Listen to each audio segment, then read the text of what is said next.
I loved miso soup as a kid. My grandmothers didn't put kombu in them. They used spinach. Sometimes they put shiitake in, but usually it was tofu, and I've always loved tofu. I loved the nishime chicken, carrot, satoimo potato stew, soup-like stew that we always had at New Year's. And sometimes there was matsutake mushrooms in it. Loved mochi as a kid. It's interesting, some of the very traditional foods that my grandmothers made when I was little, I didn't particularly care for, but now as an adult, eating them here, I love them. I didn't like eggplant as a kid. I didn't particularly care for fuki, the wild ferns.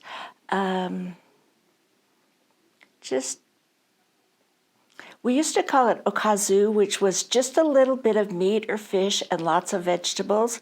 And if I didn't care for the dashi, the broth that it was cooked in, then I didn't like it. And if it was too fishy, I didn't like it as a kid. But yeah, my grandfather ended up cooking a lot, and lots of times everything was either made with a dashi or it was made with sugar and shoyu and mirin or sake. So until I was probably 8 or 9, we lived with my biological father's parents because he was the eldest son.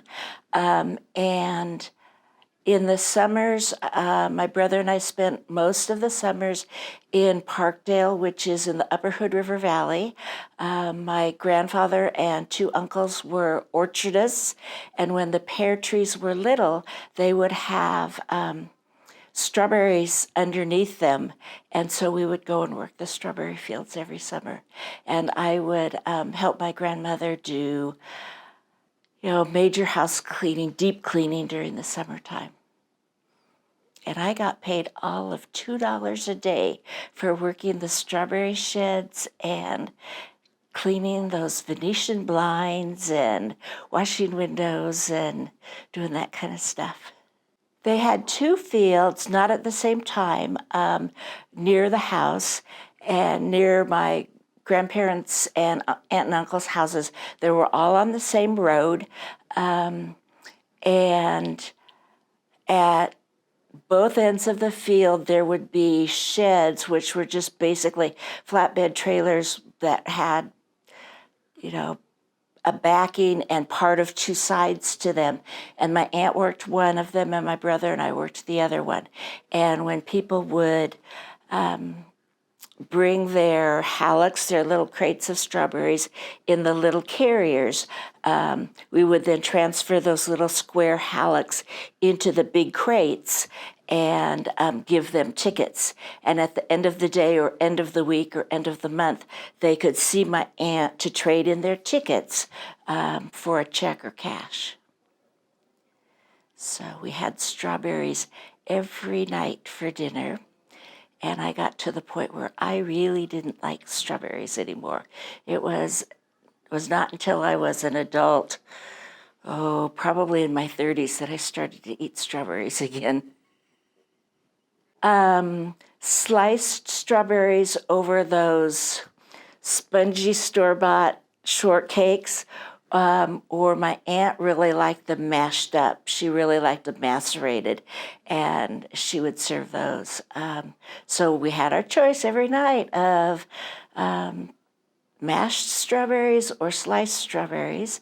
I had 6 cousins up there, all younger than me, and they had cousins who came up from the San Francisco area to help with strawberries and changing water for the orchards and, just working the farm. And so we had a great time. We would all go to the Hood River County Fair. My brother and one of the San Francisco cousins would buy bootleg fireworks from the Native Americans who worked some of the fields.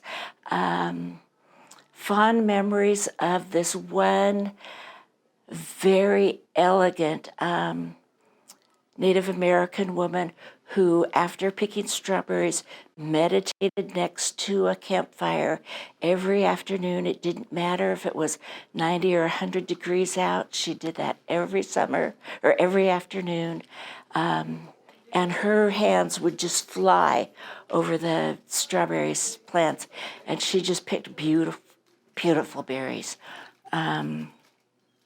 It was a fun time growing up. At the end of the season, my uncle always hosted what he called a weenie roast, where we would roast hot dogs and marshmallows over a campfire in my grandfather's backyard, and everybody who picked during that summer would be invited for an end of the season party. We used to go up to Parkdale every winter after Christmas. Didn't matter how much snow or ice there was going up the Columbia Gorge, we always went up to make mochi, and my uncles and my grandfather would make it the old-fashioned way with the big mallets and the big wooden mochitsuki equipment. They'd have a fire underneath and put that wooden table-like contraption with a metal base on it so the fire would not burn the wood, and pound mochi the old-fashioned way. And my grandmother would portion out the mochi, and she would always make sure that they were uniform size, and we always kept the top on the top and the bottom on the bottom, and mold them very softly but compactly into uniform sizes and set them on cookie trays, cookie sheets. That was fun. It would be my grandparents, two aunts and uncles who lived up there, two sets, so the four of them, their six kids, my mom at that time, my stepdad, and my brother and I. So it was just a tradition. And now, every New Year's Eve, my brother invites friends over, and now it's just me. It used to be my mom and me, or my stepdad, my mom and me over. We would have kind of a make-your-own sushi dinner party, and then afterwards we would make mochi, but we used a mochi machine. So it's a little different, but we keep the routine up. We keep the tradition up. My mom first started volunteering just in the wintertime. Her friend Lil Kiyokawa, Lil's daughter Shirley, and her family have a home in Rancho Mirage near Palm Springs, California. And Lil would go down to help Shirley with her disabled daughter. And so Mom would take Lily's place in the kitchen, and either Mom or I would make desserts. And I was trying to remember when my mom passed away, when we started, and I don't remember. I was still working. So it was, golly, 20 years ago, I'm sure, maybe longer. I did make dessert at least once a week, sometimes 3 times a week. And I didn't eat here because I was working. So I would drop things off in the morning and then go to work. Before COVID, and when there were many more Niseis living in the Portland area, it would not be unusual to have 60 or more people eating lunch every day. And then on the special occasion days, the New Year's bento or the holiday turkey meal, we'd have 100 to 120 people. So it was quite the thing to do. And originally, there weren't very many volunteers. excuse me, the chefs on Monday, it was usually Skip Yamamoto. Tuesdays and Thursdays were Mrs. Kashu Hamada. And Friday, I don't remember. And different people would make desserts on different days. And then Mrs. Hamada retired when she turned 80. She was classically trained as a chef in Japan, and she and her husband had a restaurant in downtown Portland. She retired when she turned 80, and then we had newer, younger chefs come on board in the, was it the 19? No, was in probably the early 2000s when Ikoi no Kai lost funding from Multnomah County.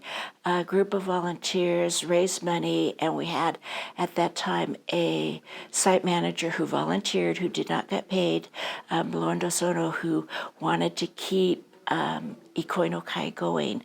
And Lowen realized, and we were all aware of it, that some of the patrons who ate lunch were younger than most of the ladies who volunteered in the kitchen.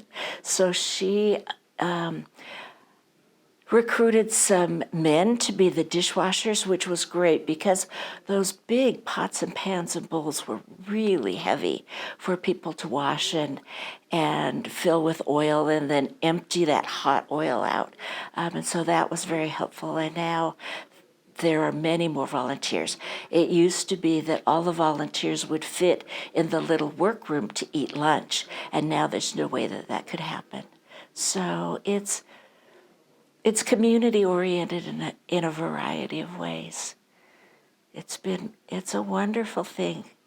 It's so important for the older people, particularly those who live alone or live in assisted living communities, to be amongst people who look like them and who share some common experiences as kids. It's very humbling to hear their stories, and it's very gratifying to be a part of this community.